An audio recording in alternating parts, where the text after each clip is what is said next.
kita mahasiswa itu diajari tidak hanya berenang di kolam renang, tapi diajari berenang di pantai, bahkan di laut lepas. Karena setelah lulus nanti itu yang akan dihadapi. Datang ke sekolah itu bukan untuk menyelesaikan ujian tengah semester atau ujian akhir semester, tapi untuk menyelesaikan apa? Ujian kehidupan. Halo, apa kabar Tribuners? Bareng sama Nila lagi hari ini dalam Bincang-Bincang Tribun Solo. Seperti biasa, Nila tidak sendirian, karena hari ini cukup spesial juga Tribuners, karena hari ini apa yang akan kita bahas? Kita akan membahas soal Kampus Merdeka. Ini memang sedang jadi bahasan yang cukup hangat juga ya, dengan program-program yang sepertinya ini adalah hal-hal yang cukup menggembirakan begitu untuk mahasiswa-mahasiswa. Tapi benarkah itu sebegitu menggembirakan untuk mahasiswa?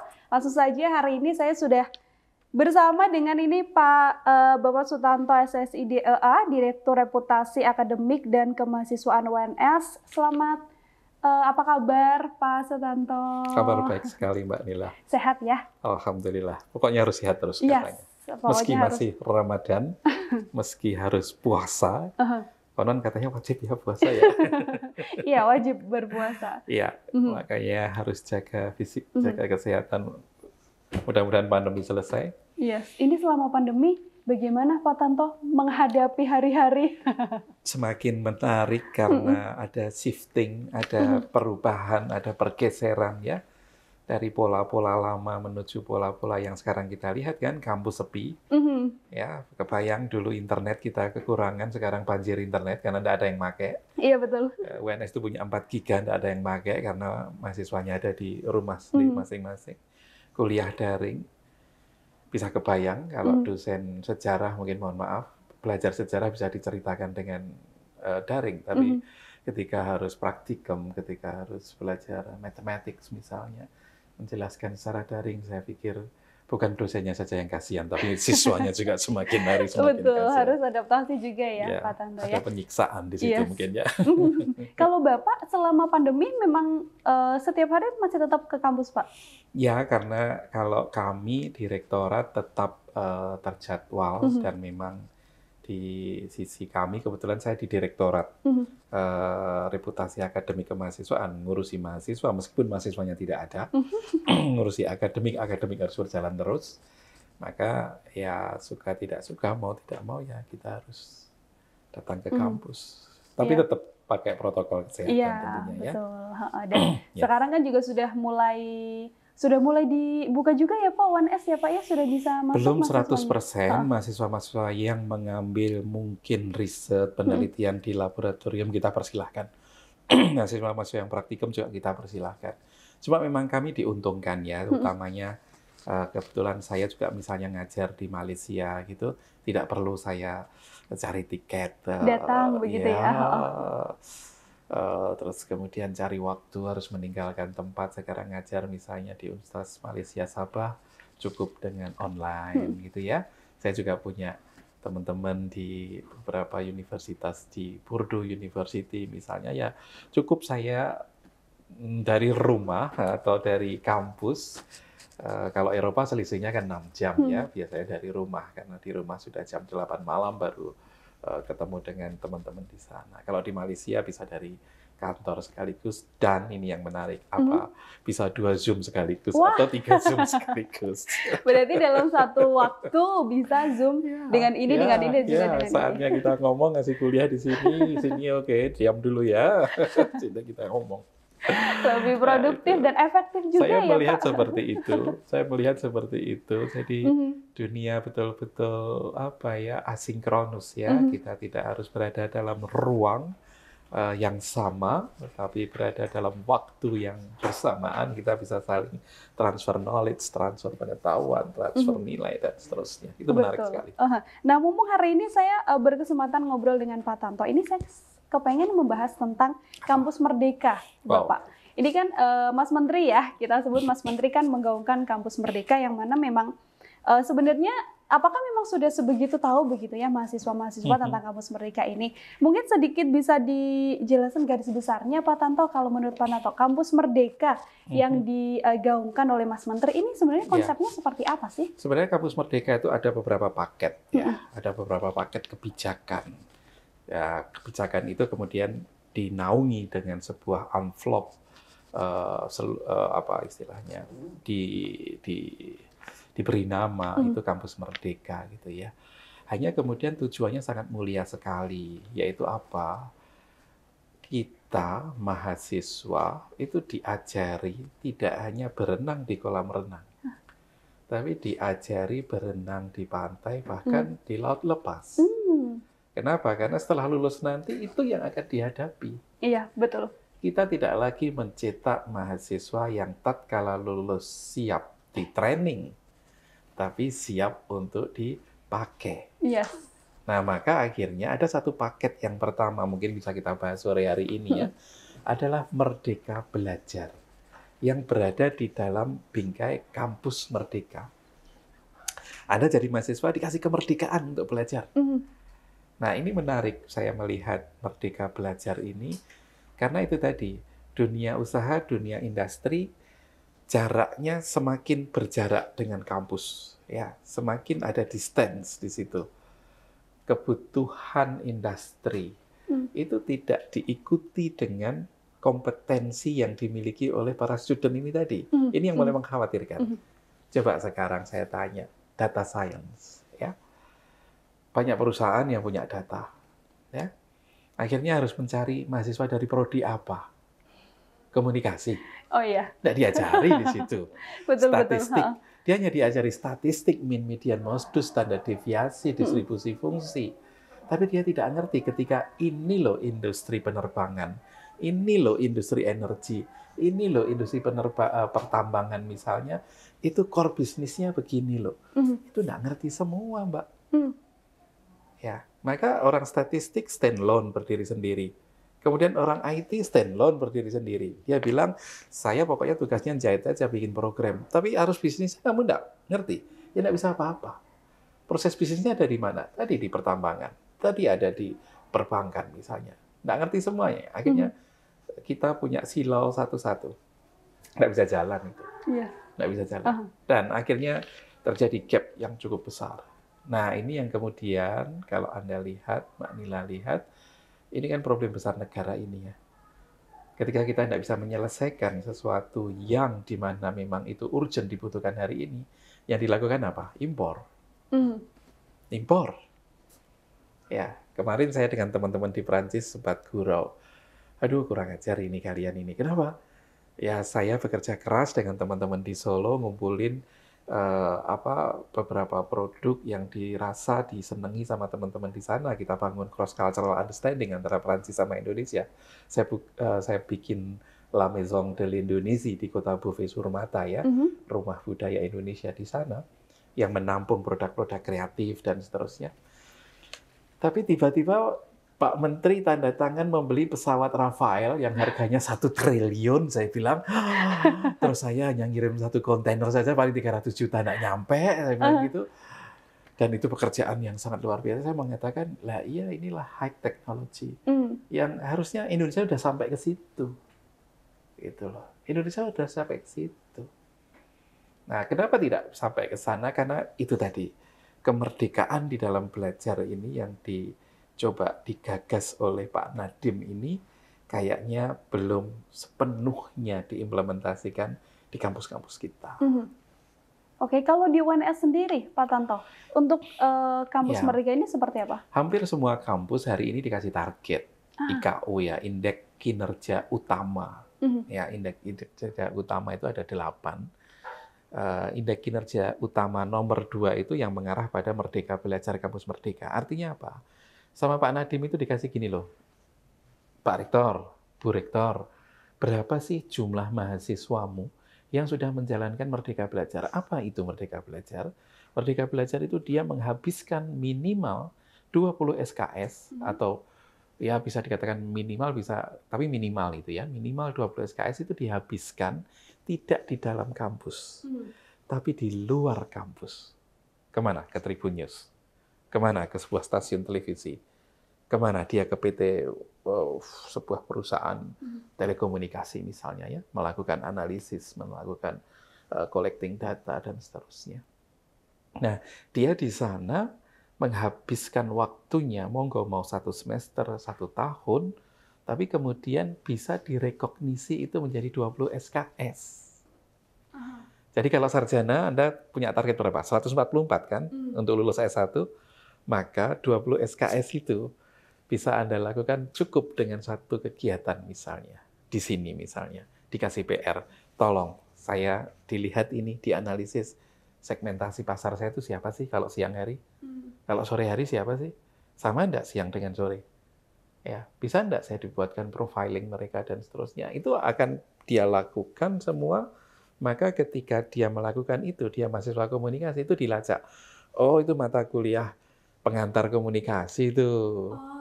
Oh, itu mata kuliah statistik inferensi itu. Oh, itu mata kuliah data analisis itu. Ini berapa SKS dihitung semuanya. Oke, total 10 SKS. Maka Anda berkegiatan itu tadi, pulang sudah diakui 10 SKS, dan mata kuliah ini tadi tidak perlu diambil lagi.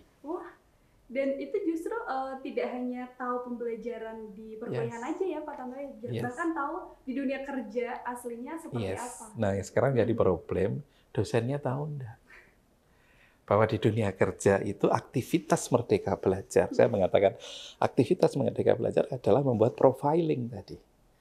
Ya, kalau dosen tidak banyak proyek-proyek penelitian seperti itu, ya, maka ketika kemudian perusahaan menyodorkan itu kepada kampus pun, kampus akan gagap melihat itu.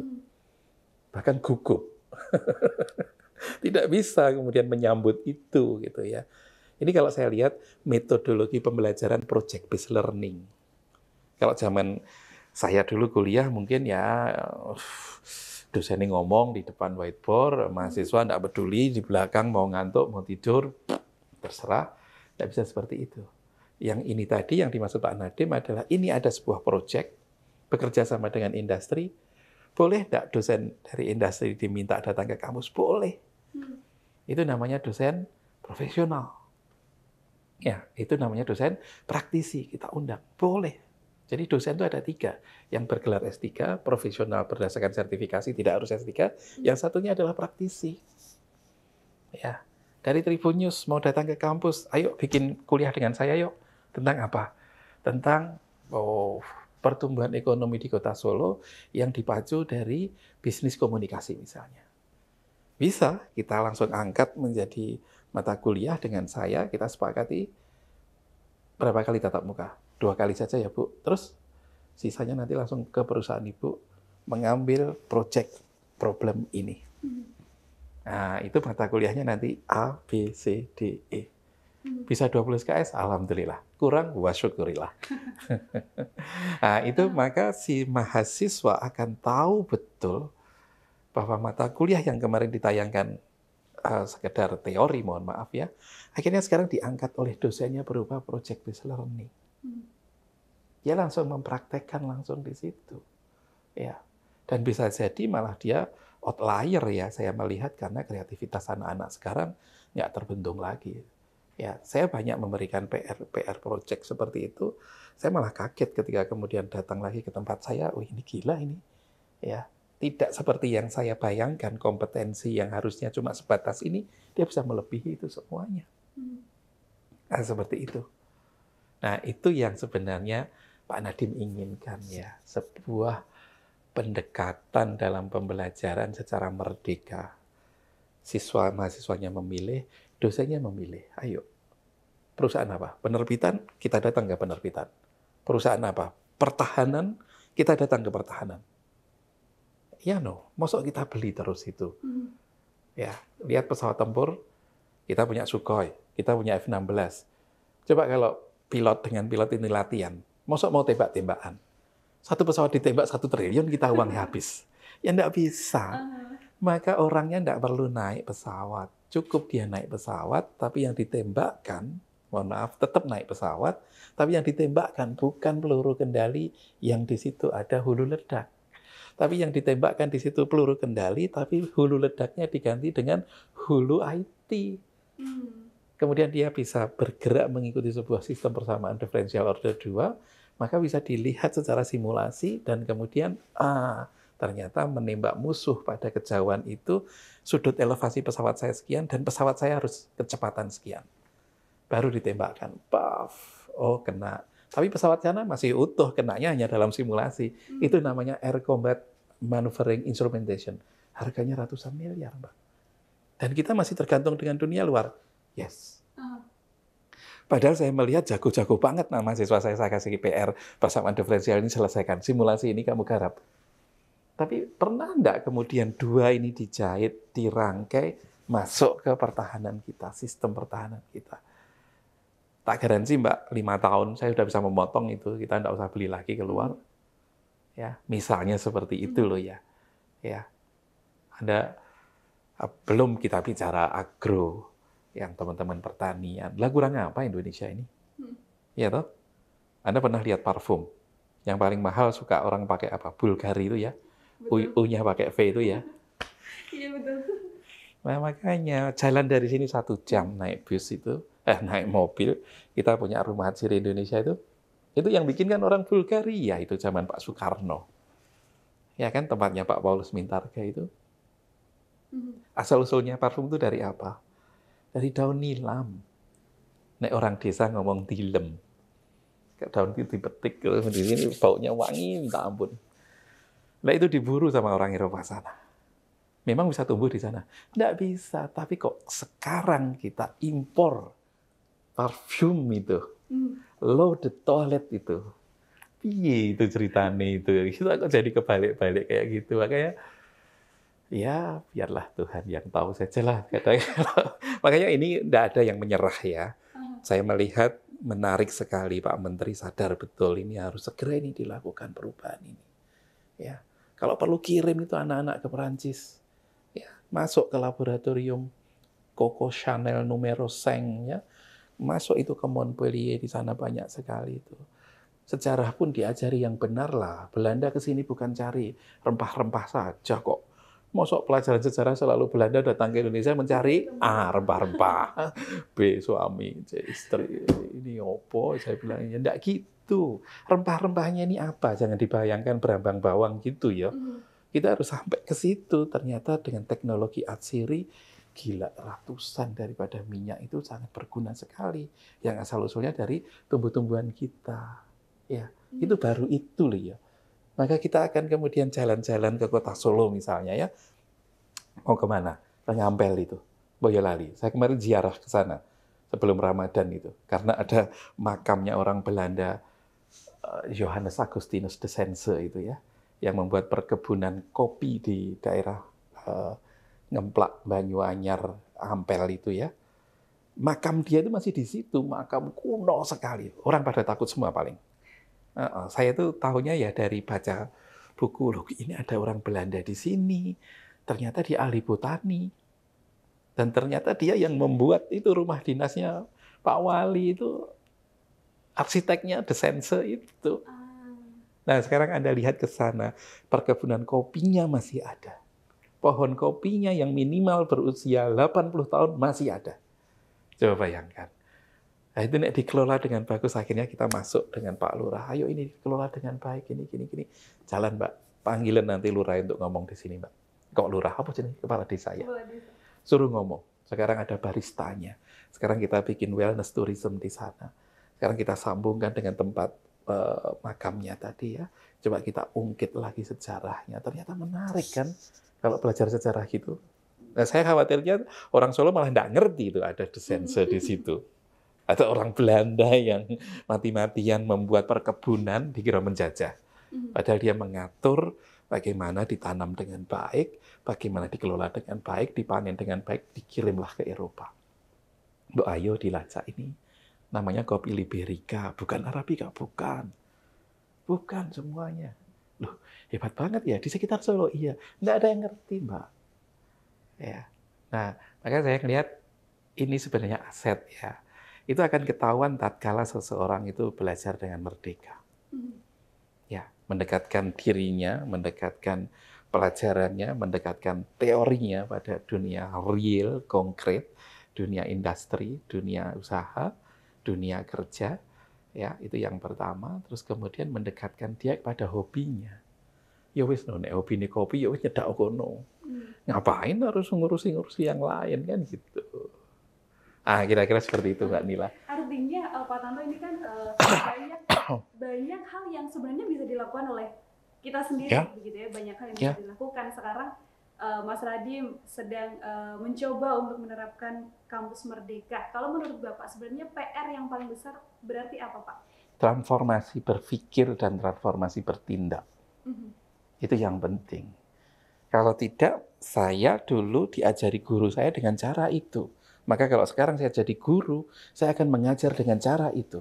Ketika tidak terjadi transformasi perubahan di situ, nggak mungkin bisa terjadi. Nggak mungkin, Mbak. Transformasi. Yes, saya dulu diajari, mohon maaf ya, saya orang matematik, diajari guru saya probabilitas, kebolehjadian, rata-rata, itu biasanya diajari pakai dadu. Ya toh, dilempar. Berapa probabilitas angka dadu satu yang muncul gitu. Lah kalau gini terus ya jadinya penjudi semua ini nanti. Tapi begitu sekarang Merdeka Belajar diterapkan di SD, di SMP, saya bilang ke guru-guru yang saya training, Bu, coba sekarang dirubah. Mumpung anak-anak ini di rumah karena pandemi ya, terus apa Pak? Tolong suruh anak-anak itu cuci piring. Tolong suruh cuci gelasnya. Tolong suruh cuci sendoknya. Ya. Terus dibuat tabel di atas tempat cuci piring itu. Hari Senin, piringnya berapa? Sendoknya berapa? Hari Selasa, terus sampai kemudian hari Minggu, hari Ahadnya. Terus kertasnya dibawa ke kelas. Gurunya ngomong, sekarang jumlah piring yang dicuci sejak Senin sampai Minggu berapa? Gampang kan ditambahkan, bagilah 7. Terus gurunya akan ngomong, itulah rata-rata. Gampang enggak? Dari hal yang sesimpel itu ya Pak bahkan. Tapi ada kompetensi inti yang mau ditransfer, yaitu apa?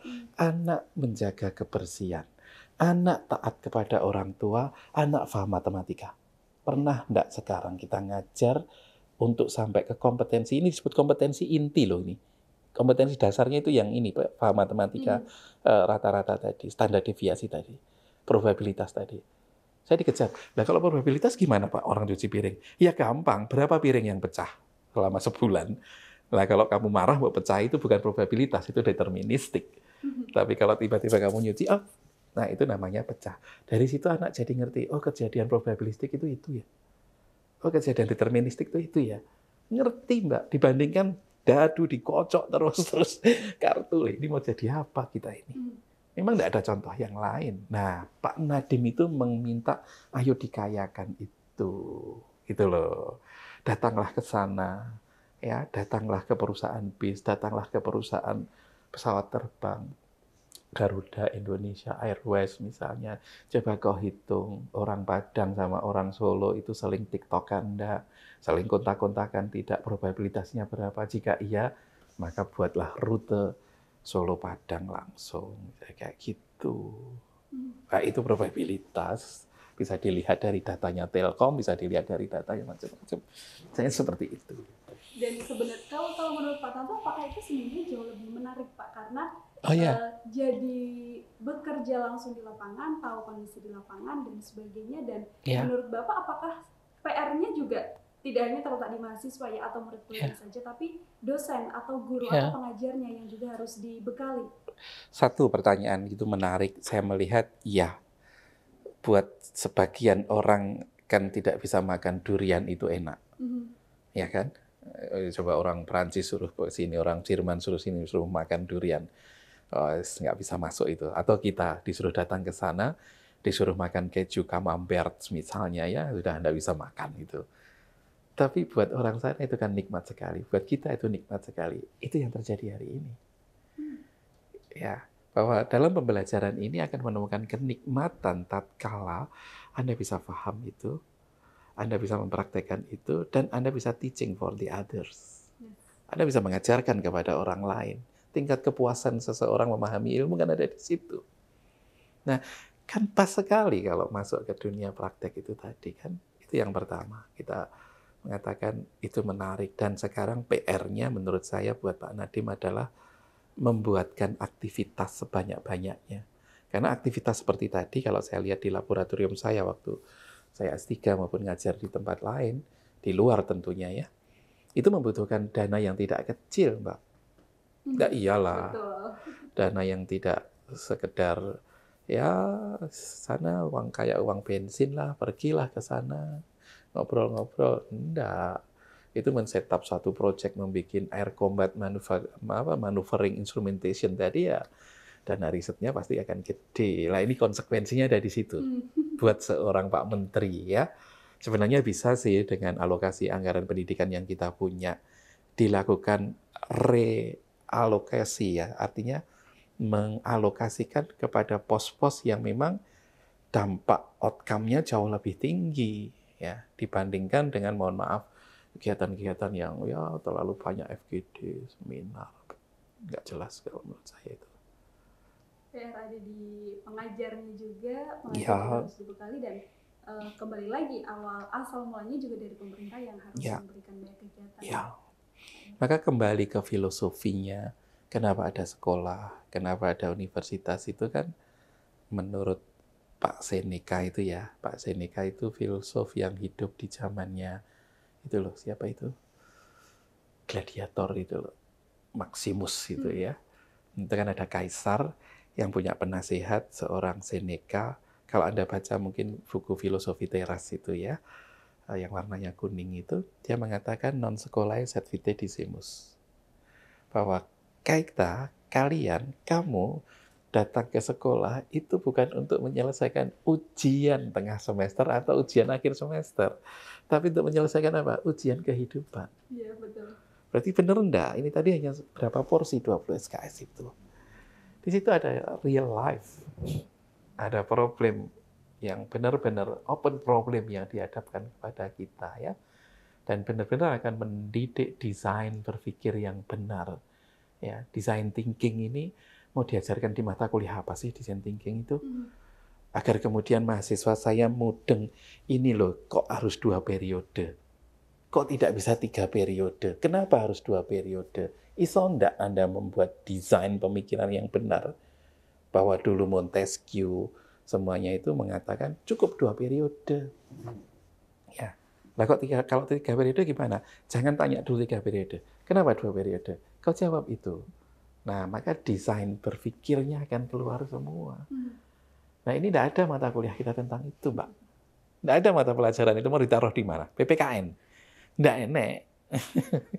Kita pelajarannya menghafal sama lihat sinetron itu kan. Iya. Bubar. Rumus dan sebagainya. Menghafal rumus. Ini yang saya kutip Pak Tanto. Apa? Tujuan Merdeka Belajar gitu ya dari Kampus Merdeka ini adalah untuk meningkatkan kompetensi lulusan, ini baik soft skill ataupun hard skill agar lebih siap atau relevan di kebutuhan zaman yang tadi Pak Tanto sempat katakan. Artinya lulusan dari Kampus Merdeka dicetak untuk menjadi pemimpin bisa dibilang atau leader, bukan ada di layar kedua. Apakah dari kebijakan yang sudah diterapkan ya sejauh ini sudah mengarah ke sana, Pak?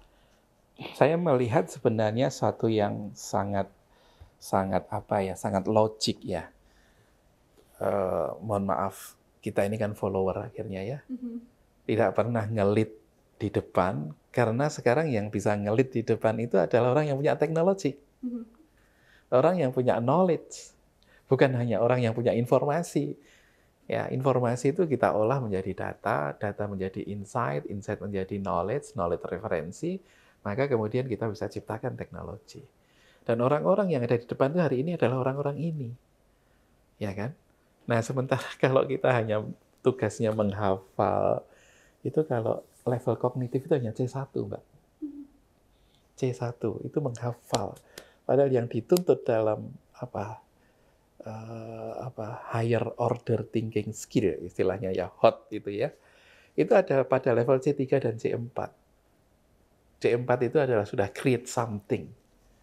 Ya, bayangkan kalau kita diajari masih di C1 di sini, yaitu menghafalkan. Ya, di C3 itu menganalisis, di C4 itu meng-create sesuatu. Untuk sampai pada level kognitif C3, C4, suka enggak suka, Merdeka Belajar tadi yang harus ditempuh.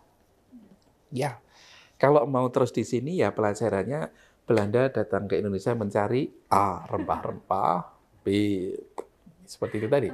Atau Perang Diponegoro dimulai pada tahun berapa, habis Maghrib 1825 sampai 1830. Ya wis dihafal kayak gitu. Tapi kita tidak pernah merasakan bagaimana kakeknya Diponegoro yang dihabisi sama Raffles sampai benik-beniknya yang intan itu pun dibawa semuanya pulang ke negerinya, ya. Khasanah semua buku, di-packing, dibawa semua ke sana. Dan kemudian muncul nasionalisme kita setelah membaca itu, kemudian datang ke sana, menggugat balik untuk dibawa lagi ke Indonesia. Misalnya seperti itu ya. Kenapa? Loh, itu khasanah keilmuan kita semua kok, Mbak. Tidak pernah kita belajar sejarah untuk bisa membangkitkan nasionalisme itu. Itu levelnya C3, C4. Analitik dan kemudian create something. Tidak bisa, Mbak. Solo itu, Mbak, tak bilangi ya. Saya itu jalan ke Mesir ya. Saya diundang ke sebuah university yang depannya itu ada Biblioteka Alexandria. Raja yang agung gitu ya. Itu ada perpustakaan besar sekali yang ketinggiannya itu di bawah permukaan laut gitu kan. Sehari di situ kita tidak selesai. Itu khasanah keilmuan Mesir kuno sampai Mesir hari ini ada semua. Luar biasa itu. Ya, itu sudah diambil ke Perancis loh. Masih jadi hebat itu karena belajar dari ini loh ya. Napoleon Bonaparte waktu itu. Yang kedua, ada kemudian Perancis ngikuti mereka, yaitu membuat Bibliothèque Nationale de France, BNF, zamannya François Mitterrand. Akhirnya dihadiahkan itu kepada rakyat Perancis. Tak kasih kamu, bukan menara Eiffel. Ya, kalau itu zaman Gustave Eiffel. Saya akan hadiahkan kepada Anda sesuatu yang berharga, namanya apa? BNF, Bibliothèque Nationale de France, yang yang berada, ini Sungai Seine, ini gedung 1, ini gedung 2, jembatannya itu malah turun di bawah sungainya. Itu sehari pun juga tidak akan selesai masuk ke perpustakaan itu. Bibliothèque Alexandria, Bibliothèque Nationale de France, satu lagi ada bibliotek. Di mana itu? Ayo, BTN Mbak. Di mana itu, Pak? Contoh. Bibliotika Radia Pustaka. Oh, bahkan dekat aja ya, Pak ya. Ya, Belanda dulu menyebut itu bibliotik tulisannya. Coba bayangkan. Tidak ada yang ngerti kan? Kenapa? Karena waktu itu ya kakeknya Diponegoro, mulai Sutasoma sampai dengan yang mindahkan keraton Kartosuro menuju Surakarta, semua punya bukunya, ditulis zaman itu loh ya. Yang disebut dengan babat gitu ya, babat Giyanti, babat Sepehi, itu kan sumber otentik belajar sejarah bukan? Itu ada semua. Lah sekarang kita tinggal punya Bu Sri Wedari.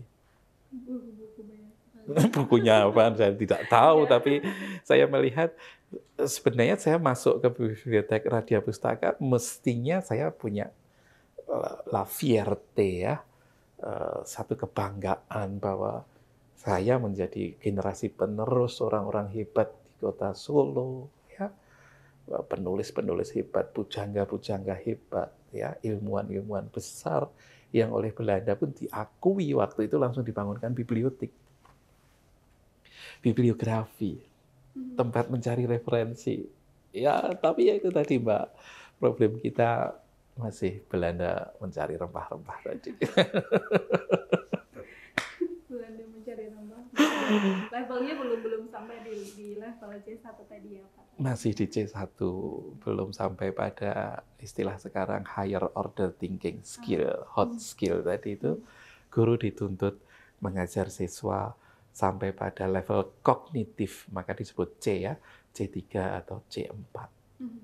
Nah, untuk C3, C4 itu ya Pak Nadiem ngomong, pakailah metode Merdeka Belajarku. Buatlah aktivis-aktivis proyek bersama dunia industri. Lah SD masuk proyek, ya kayak cuci piringnya Pak Tanto itu sudah proyek gitu loh. Akhirnya sama Ibu dikongkon ya mau, gara-gara dikongkon gurune toh. Kalau tidak dikongkon gurune tidak mau cuci piring anak-anak sekarang. Ya kan seperti tapi itu. Justru malah bisa bermanfaat untuk seterusnya. Iya, dan nanti bisa mencari kimianya di mana, matematiknya di mana, biologinya di mana. Dari satu aktivitas bisa dicari semua, Mbak. Loh iya, dia cuci piring pakai apa? Sabun mandi. Ya enggak bisa. Kamu harus pakai nama-nama itu ya untuk cuci piring itu. Kenapa? Karena bahasanya sekian. Kenapa kalau bahasanya sekian bisa dipakai? Kenapa? Karena itu akan jadi muncul sebuah curiosity ya. Rasa ingin tahu ya. Kemudian nanti bisa memformatkan dalam sebuah narasi kalimat. Ya sudah, itu jadi pengetahuan. Nah itu yang sekarang jadi PR itu Mbak.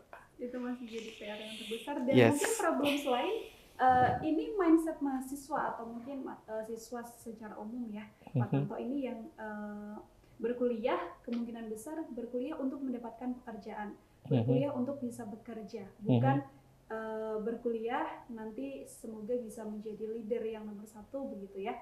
Tapi berkuliah dulu untuk ya sudahlah nanti setelah lulus kuliah saya bisa mendapatkan pekerjaan. Dari sesimpel itu saja cara berpikirnya. Menurut Bapak seperti apa? Sebenarnya kampus seperti tadi ketika Seneca membuat Plaza Academia ya, dilanjutkan Plato, Socrates itu, ya dia tidak sekedar membangun sebuah bangunan gitu.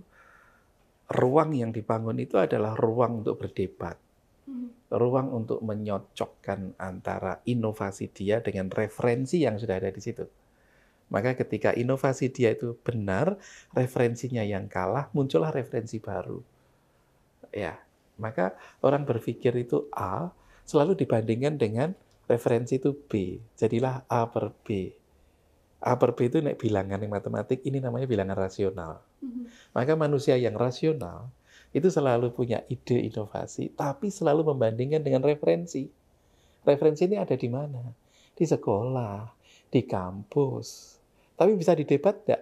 Mari didebat dengan skripsimu, mari didebat dengan tesismu, mari didebat dengan disertasimu, sehingga nanti muncul referensi-referensi baru. Jadi datang ke kampus sebenarnya dia sedang membuat pemikiran yang rasional.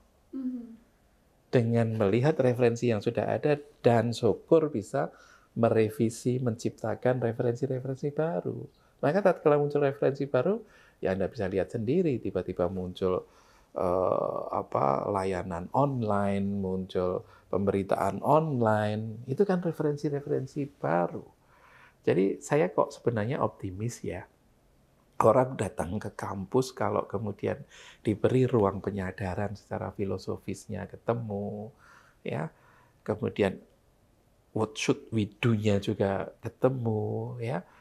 Kampus ini akan menjadi tempat penginsafan yang kolektif ya buat orang-orang kita. Jadi kampus ini akan menjadi tempat apa ya? Orang kemudian sadar berpikir rasional itu adalah ya yang untuk sementara dikatakan orang yang memegang pada referensi-referensi itu tadi. Itu. Juga kerasionalan tadi ya. Betul. Betul. Kebayang kalau dunia ini diciptakan berbasis irasional semua. Tidak bisa. Betul. Makanya orang Romawi itu kalau membuat huruf, ya huruf 1 gimana? Gini kan? Huruf 2 dijajar gini kan? Huruf 3 dijajar gini. Begitu huruf 4, ini V sama 1. Yeah. Huruf 5, V saja. Yeah. Ada enggak 5,5? Enggak ada. Ada enggak 3,12? Enggak ada. Orang Romawi itu enggak mau bilangan pecahan, apalagi yang bilangannya irasional. Dia kepenginnya semua yang rasional. Itu orang-orang Barat. Jadi semua berbasis pada referensi. Kalau referensinya kurang, ayo belajar tambahkan. Lah mengajak orang berpikir rasional itu kemana? Ke kampus kita. Ayo balik ke kampus. Dan saya optimis. Sekarang banyak kok mahasiswa-mahasiswa yang ibarat kata saya tadi bercerita, ini sedang di gurun pasir. Ya, padang panas sekali. Orang sedang mencari dalam pengembaraan itu kebenaran. Ya, karena kebenaran sekarang orang sudah mulai capek juga. Kebenaran ditaruh di ruang publik, mengujinya adalah siapa yang banyak itulah yang benar. Ya. Nah, sementara tidak seperti itu. Nah, ini sudah ada penyadaran kolektif ini. Enggak kok, enggak gitu kebenaran itu. Mari kita cari. Nah, begitu dia nanti menemukan guru-guru yang mengajarkan kebenaran itu, syukur di kampus-kampus yang hebat itu tadi. Nah, itulah sebenarnya kebangkitan akan terjadi. Optimismenya ada bisa dilihat dalam mungkin kurun waktu beberapa tahun ke depan gitu? Ya, saya enggak bisa meramalkan, tapi dengan sebenarnya kan sama ya siklusnya manusia itu kan mengikuti kurva normal. Ketika berada di puncak, orang sudah insecure, orang sudah ini, dia akan turun, kemudian menemukan lagi dari lembah ini akan naik lagi. Oh, di sini ya, seperti itu. Voilà. Ya. optimismenya tetap Harus, harus. harus. Namanya pengetahuan, Iya. kita tinggal menunggu waktu. Kita tidak bisa ngerem waktu. Yang bisa kita lakukan adalah memanage knowledge. Ya. Kalau membahas soal kampus belajar yang di kampus mereka tadi ya, dari Mas Nadiem, ini kalau sebelum dicetuskan kampus Merdeka itu mirip-mirip seperti magang, begitu ya, Pak Tanto ya? Magang hanya satu bagian dari Merdeka Belajar. Aha. Pak Nadiem itu menyebutkan 8 bahkan 9. Ya, salah satunya magang industri. Yang kedua membangun desa. Silahkan Anda datang ke desa. Itu seperti KKN. Ya, seperti KKN tapi tematik ya. Jadi tidak kemudian datang hanya ngeceti tanda panah. Kasih Atau nama. lurah omahe kono itu ngopo sesuk mulih wis ilang kabeh cabut dicah cilik-cilik saya kayak gitu. Ndak gitu. Buatlah tematik ya. Seperti yang sekarang mahasiswa UNS Merdeka Belajar di suatu desa mengajak orang menanam dari benih yang padi yang biasa menjadi benih padi premium. Terus kemudian dilakukan intervensi teknologi, kemudian dilakukan digital marketing, sehingga sekarang pendapatan petani dari 3 juta menjadi 6 juta, misalnya kayak gitu ya. Terus kemudian pemupukannya sudah pakai drone juga, tapi tetap menjaga kearifan lokal di situ. Ini kan integrated yang menarik sekali. Ini namanya bangun desa. Ya. Ada berikutnya kewirausahaan, entrepreneurial. Boleh. Pak Nadiem mengizinkan. Kalau kamu di desa tadi melihat bahwa ujung dari bisnis padi itu ada di penggilingan padi, di selepan padi. Coba kau sentuh di situ. Secara kewirausahaan gimana sih? Buatlah teknologi seperti apa untuk mengeringkan gabah untuk ini. Buatlah di situ. Tak danai. Bahkan di UNS sendiri kita mendanai itu. Namanya Hibah Merdeka Belajar. Pak, saya kepengen ke kebunnya Desense. Oke, berapa orang? 10 orang. Pengen garap apanya? Pengen garap narasi sejarahnya ini, Pak. Saya pengen bikin buklet dalam bahasa Inggris, Perancis, Belanda. Akan saya share, kemudian nanti ada turis datang ke sini. Kami akan siapkan semacam biro untuk itu. Didanai, Pak, sama UNS. Dan sudah pergi ke sana. Mahasiswa Prodi Ilmu Sejarah. Akhirnya nanti bisa punya biro perjalanan, ya kan? Khusus syukur bisa menjual kopinya langsung sampai ke Belanda, kan? Juga menarik sekali kan? Itu kewirausahaan. Ya, ada juga bela negara, boleh. Anak-anak kok galau ya lihat temennya, mohon maaf, pada suka apa itu trek-trekan, suka apa opium, ganja gitu. Dia kemudian kepingin membuat program mengajak mereka untuk mari gini. Itu bela negara. Atau datang ke perbatasan. Boleh. Ada 8 itu, Mbak. Nah, Pak Nadiem menyediakan 8 kantong ini menurut saya sudah pas. Silahkan pilih sesuai hobimu. Magang itu hanya 1/9-nya loh. Iya. 1/9 dari program Merdeka Belajar. Yes. Kalau dari UNS sendiri, Pak Tanto, tadi kan Bapak sempat mengatakan ada yang sudah menerapkan begitu ya. Sejauh ini mahasiswa-mahasiswa yang ikut di Merdeka Belajar di kampus mereka ini apa saja yang sudah dilakukan? Yang jelas kita KKN sejak 2 periode itu tidak kepingin seperti tadi. Kita datang ke desa, tolong dibuat roadmap-nya. 5 tahun lagi mau jadi apa ini desanya. Terus kita terjunkan sesi pertama, kita membantu di apa? Audit kandangnya dulu. Audit unggasnya dulu. Terus baru datang yang kedua, benerin kandangnya. Kita bantu ya. Terus kemudian efisiensikan pakannya. Terus baru kemudian masuk sini, dan seterusnya. Ya. Nah, itu yang kita sebut paket KKN tematik. Setiap desa harus punya roadmap. Maka kita bisa kirim mereka Merdeka Belajar Pembangun Desa dengan KKN tematik itu. Itu bisa kita jalankan 2 periode ini. Transformasi memang agak berat ya, karena kita mengirim ribuan mahasiswa. Apa sih KKN tematik, Merdeka Belajar, KKN, terus pulang dapat 20 SKS, wah ini malah sebagai susah, sulit gitu. Awal-awal seperti itu, biasalah. Tapi terus kita juga bikin namanya Hibah Merdeka Belajar. Ya, mahasiswa kita minta 10, satu grup untuk kemudian mengajukan proposal kepada kita. Tolong ajukan ke saya, ke kami. Kamu punya riset apa? Itu berarti nanti Merdeka Belajar riset. Pak, saya suka meriset burung langka, Pak. Burung langka apa? Jalak lawu, Pak. Oh gitu. Terus risetmu gimana? Ya saya pergi ke lawu, Pak. Dan memang ketemu sama burungnya, kamu ngejar-ngejar gitu. Ya sudah gini saja. Kita cari jalak lawu beli di mana, beli sama sertifikatnya karena dia hewan dilindungi, terus akhirnya bisa Anda lihat di kampus. Kita punya sangkar burung yang besar di situ kita pakai untuk pengembangbiakan burung-burung langka. Dan itu Merdeka Belajar risetnya siapa? Prodi biologi. Ya, khusus untuk hewan. Ya, biodiversitas. Ya, kepak sayap namanya kelompoknya mahasiswa. Nah, itu kan menarik ya. Kemudian dia bisa melihat, oh burungnya yang ini ngantuk ya. Ini berarti butuh makan ini jam segini. Oh ini kalau punya anak segini harus dilindungi. Oh telurnya harus dipisahkan. Itu jadi ngerti kan Mbak? Betul. Iya, terus kemudian konkret. Kemarin 10 pasang, hari ini sudah jadi, oh 20 pasang nih beranak pinak. Masuklah kewirausahaan, masuklah ini. Nah, itu semua kita gelontorkan namanya, kita berikan namanya hibah Merdeka Belajar. Awalnya hibah Merdeka Belajar itu boleh, seperti Anda di FISIP, ketemu dengan orang matematik, ketemu dengan orang biologi. Saya suka, itu jangan burung lah apa, ayam. Ya enggak apa-apa. Terus gimana? Yang biologi ngerti ayamnya, yang matematik ngerti takarannya. Nanti nek dikasih makan sekian, dagingnya berubah jadi berat sekian, telurnya akan muncul sekian. Nah, Anda yang dari komunikasi memarketingkan telurnya dan semuanya bisa kayak gitu. Jadilah itu Merdeka Belajar. Tapi ternyata sulit. Karena multidisiplin ilmu.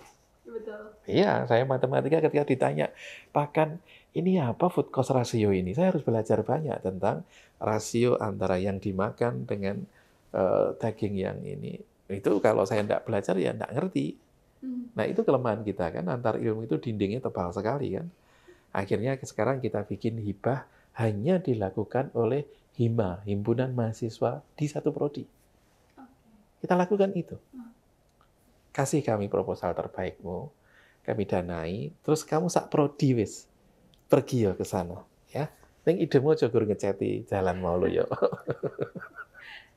Jangan itu kembali ke pelajaran Belanda cari rempah-rempah tadi. Sudahlah, kita tinggalkan itu. Sudah harus naik level ya, Pak Tanto ya. Menurut saya itu ya. Pemerintah sudah bagus. Desa dikasih dana desa. Kalau kita tidak dekati mereka, ya kita bantu dengan pengetahuan yang kita miliki, dengan teknologi yang mungkin kita baru paham untuk menginstal, untuk mengoperasikan, tapi belum untuk membuat, ya tidak apa-apa, mari bersama-sama dengan mereka. Kampus dananya terbatas, sedikit, tapi cukup untuk operasional. Desa punya dana desa yang cukup, saya pikir, untuk membuat program-program yang sangat-sangat bermanfaat buat masyarakat itu. Saya kira sudah pas itu. Sudahlah kita gabungkan mozaik ini untuk jadi puzzle yang bisa dibaca dengan baik. Dan bermanfaat juga untuk warganya, untuk desanya. Yes, gitu ya. iya. Tapi kalau ngomong soal menaikkan taraf hidup petani, gitu ya. Kebetulan Pak Tanto ini kan juga di lereng Gunung Lawu juga membantu para petani dengan tanaman stevia. Itu seperti apa ceritanya, Pak? Dulu itu sudah lama ya. Saya ketika di Perancis, saya kan tahun 97 saya sudah di sana ya. Terus sampai sekarang masih ngajar, masih suka pulang pergi, dan saya punya rumah budaya Indonesia di Perancis gitu ya. Ketika di kafe gitu, ini gula apa sih? Ini bukan gula, ini stevioside. Stevioside, bukan glukosa, bukan. Jadi di tubuh tidak membebani. Ini stevioside, tidak seperti gula-gula biasa itu. Nah, terus saya tanya stevioside, saya cari di Google, loh, ini kan daun stevia, saya bilang gitu kan. Daun stevia itu tumbuh di mana? Ternyata ya lagi-lagi tumbuhnya ada di Indonesia. Saya begitu pulang tanya orang-orang, Pak, banyak Pak di sekitar lereng Gunung Lawu ini Pak, sekitar candi itu dulu dikembangkan, terus kita bakar itu karena ya lagi-lagi kita kan, makanya saya itu bingung Pak. Belanda datang ke sini dianggap menjajah. Padahal Belanda datang ke sini itu loh ditanam yang bagus, diatur nanemnya, dan nanti waktu panen orang naik tengkulak, harganya bagus, terus nanti bisa muter lagi. Hari ini coba frustasi kan orang, nanem, wah harganya bagus, tiba-tiba panen, boom, jatuh. Nggak ada yang mengatur itu semua. Akhirnya stevia waktu itu tidak ada lagi yang menanam. Tapi kami bisa menemukan itu. Terus kita cari benihnya, kita tanam ulang. Ya.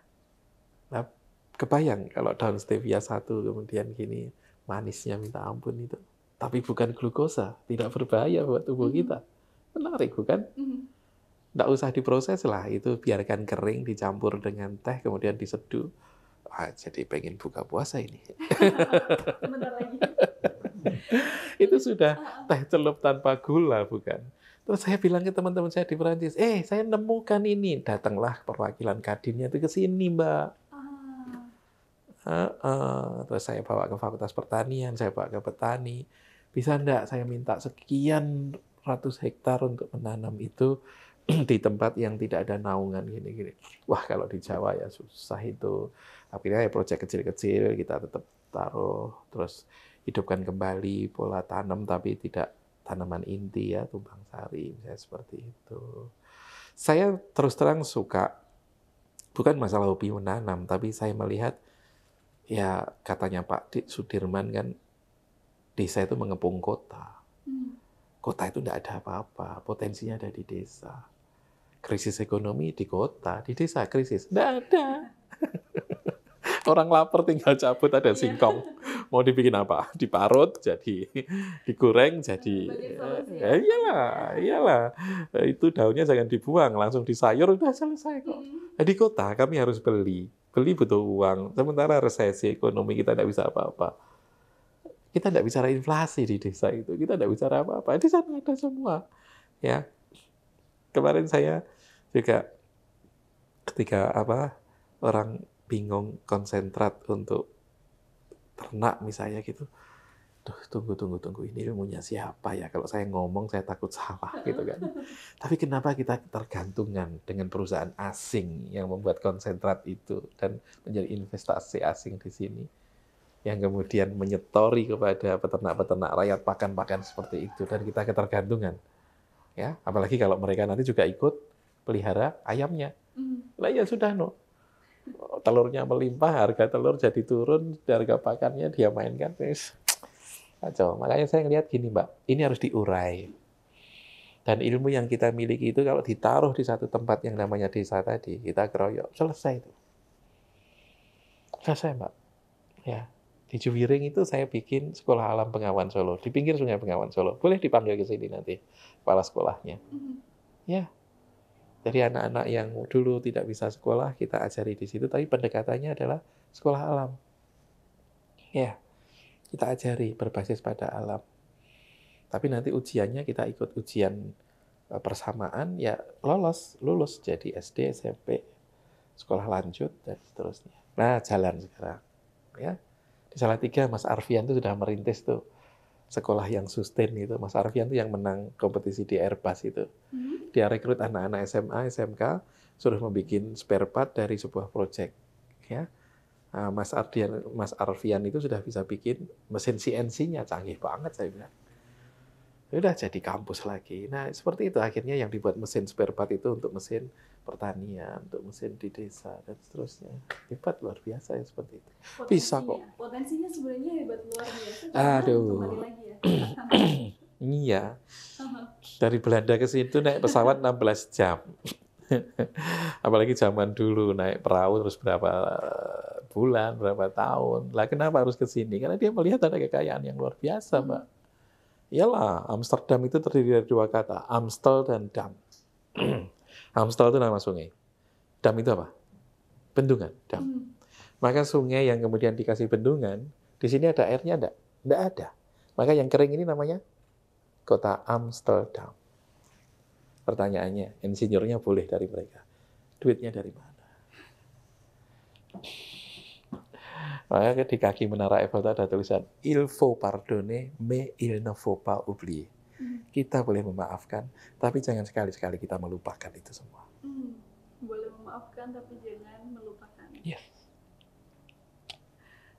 Artinya sebenarnya desa itu juga lebih sejahtera daripada kota ya Pak Tanto? Ukurannya sekarang kita bicara. Kalau kita ukuran pakai oksigen saja lah. Saya menghirup oksigen di depan rumah saya itu sudah kepelepakan. Saya keluar rumah di desa itu kaya sekali dengan oksigen. Dan coba, berapa tahun juga saya harus dipaksa menghirup oksigen yang kotor seperti itu, dan kemudian saya tiba-tiba umur sekian sudah sakit paru dan datang ke rumah sakit, sementara yang di desa masih dengan sangat menarik sekali hidup dengan udara yang sangat dinikmati. Menurut saya itu ukuran kesejahteraan. Iya. Iya kan? Oksigen nggak ada yang menciptakan, Mbak. Itu baru oksigen loh, Mbak. Orang Jerman itu pernah ngomong ke saya, Sutanto, Anda itu punya mesin yang kami nggak punya. Apa? Ini loh, coba contoh, pohon kelapa. Ini mesin ini. Kok gitu? Lah iya, no, dia bisa menciptakan buah kelapa yang dibalut di luarnya itu pakai sabut, di dalamnya pakai batok, di dalamnya lagi baru dagingnya, di dalamnya ada air. Aku di Jerman tidak bisa membuat seperti itu. Kamu di sini sudah bisa. Mesinnya kamu setel saja dengan suhu 26-27, ya, curah hujan sekian, kelembapan sekian, terus kamu pupuk dengan baik seperti ini, itu sudah jadi mesin. Maka setiap sekian bulan kamu akan panen itu. Pelajarilah cara mengoperasikan mesin yang namanya kelapa itu. Lagu lho Mbak, saya itu ngelihat ini jane ya benar ya, karena mungkin kita dimanja oleh alam, dimanja dengan kenikmatan. Tadi kadang agak abai sedikit ya. Sampai orang Jerman saja mengilustrasikan itu sebagai mesin. Iya. Itu baru kelapa. Lah sebelah ya ada pohon salak. Ya kan? Mesinnya namanya mesin pohon salak. Itu keluar itu bisa keluar buah yang bungkusnya itu adalah seperti kulit ular, kemudian di dalamnya ada rasanya enak, terus di dalamnya ini loh masih dikasih biji. Kebayang, Pak? Itu kalau menurut mereka itu mesin. Harusnya kamu buat manual book-nya. Bagaimana mengoperasikan mesin yang namanya pohon salak itu. Dan ajarkan di kelas-kelas itu. Itu dia yang mereferensikan ke saya itu. Makanya saya bilang, iya ya ini panggilan ini buat kita untuk pergi ke sana. Bukan fisiknya, bukan tubuh biologis saya yang harus ke sana. Tapi paling tidak pemikiran saya mulai harus ke sana. Saya harus rekrut orang-orang di sana. Mungkin tidak bisa kuliah di UNS, tidak bisa kuliah di... Tapi saya akan coba transfer ini ke mereka untuk sampai ke mereka. Itu cita-cita kita, Pak. Dan alhamdulillah ya sebisanya dulu lah. Kita jalankan. Nah syukur kemudian ada program namanya Pak Nadiem, Pak Menteri membuat Merdeka Belajar. Ya namanya perubahan ya.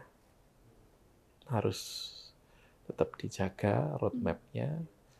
Dan ya menurut saya ya optimis saja. Ya, optimisme tetap Yes. harus nomor satu ya. Gitu.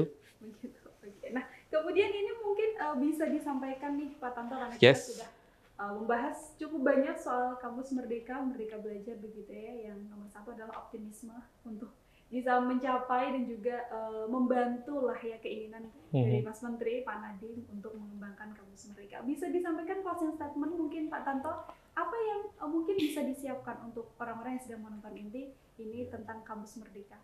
Ya, kalau menurut saya semua itu tidak ada yang mudah, tapi semua itu tidak ada yang tidak mungkin. Ya, perubahan itu keniscayaan, maka orang yang tidak berubah dia akan dilindas oleh perubahan itu sendiri. Nah, sekarang tuntutan perubahan itu sudah sedramatis ini. Ya, sudah benar-benar signifikan terjadi perubahan di luar.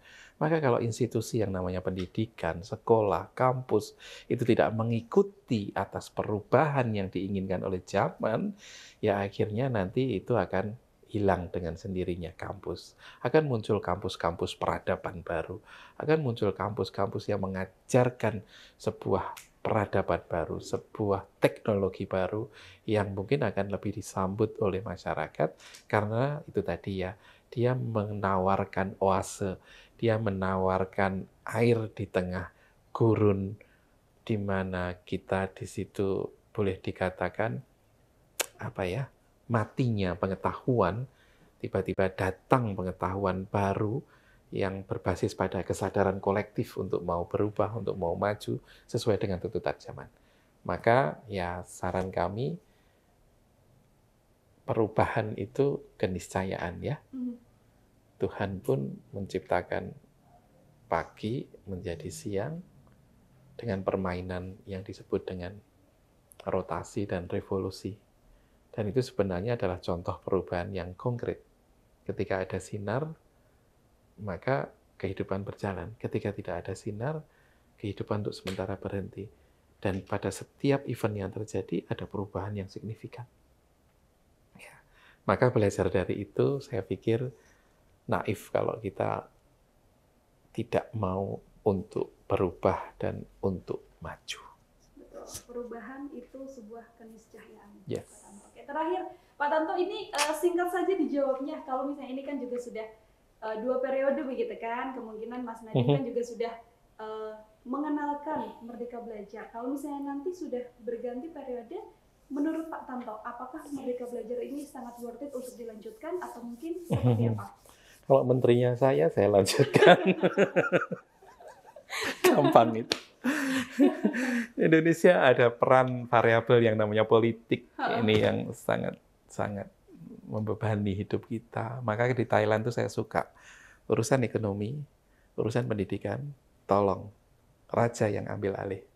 Jangan politikus ikut-ikutan di situ. Ya. Kenapa? Bahaya sudah. Ya. Urusan pendidikan kalau kemudian banyak politikus yang bermain di situ akhirnya kepentingan. Saya tidak menuduh kepentingan golongan tertentu, kepentingan partai tertentu main di aspek pendidikan. Yang kemarin masuk penjara itu kenapa? Dia ambil dana pendidikan untuk bikin lab di universitas ini, di kampus ini. Itu kan menurut saya kebodohan yang tidak terampuni lah menurut saya. Pendidikan kok dicampur adukkan dengan politik. Janganlah. Ya, jadi menurut saya siapapun yang akan memegang dunia pendidikan, tolong jangan campur adukkan pendidikan dengan politik. Oke, jangan campur adukkan pendidikan dengan politik. Yes. Oke. Utamanya dalam mengurus ya. Iya, betul. Tapi kalau mendidik politik ya monggo, nanti takutnya ada fakultas yang hilang gara-gara statement saya. Fakultasnya Mbak Nila lagi. Iya, nanti fakultas saya terancam ya. Bukan, artinya jangan dalam mengurus itu selalu mengedepankan dunia politiknya, aspek politiknya, tidak. Tapi kedepankan profesional, benar-benar orang yang tahu bagaimana mendidik, bagaimana mengajar di dalam dunia pendidikan. Oke, berarti bisa saya simpulkan kalau sebenarnya Merdeka Belajar worth it untuk dilanjutkan. Yes. Oke, terima kasih banyak Pak Tanto, waktunya. Sama-sama. Kita sudah membahas banyak hal dan juga jadi punya gambaran sebenarnya PR-nya apa saja di dunia pendidikan. Yes. Kemudian apa saja yang bisa dipersiapkan, tidak hanya di mahasiswa tapi juga di pengajarnya dan juga di pemerintahnya ya. Yes. Pak Tanto ya. Siap. Semoga obrolan ini tadi bisa memberi gambaran juga teman-teman buat kita semua, dan pastinya tidak hanya dengan Pak Tanto saja. Terima kasih banyak Pak Tanto kesempatannya. Nanti saya juga masih akan banyak berbincang dengan tema-tema yang lainnya bersama dengan saya di sini, atau nanti kita bisa keluar juga Tribuners. Sekian dulu episode kali ini. Jangan lupa untuk terus saksikan episode lainnya dengan tema yang pastinya akan jauh lebih menarik lagi. Jadi wassalamualaikum warahmatullahi wabarakatuh. Terima kasih sudah nonton. Jangan lupa like, subscribe, dan share ya.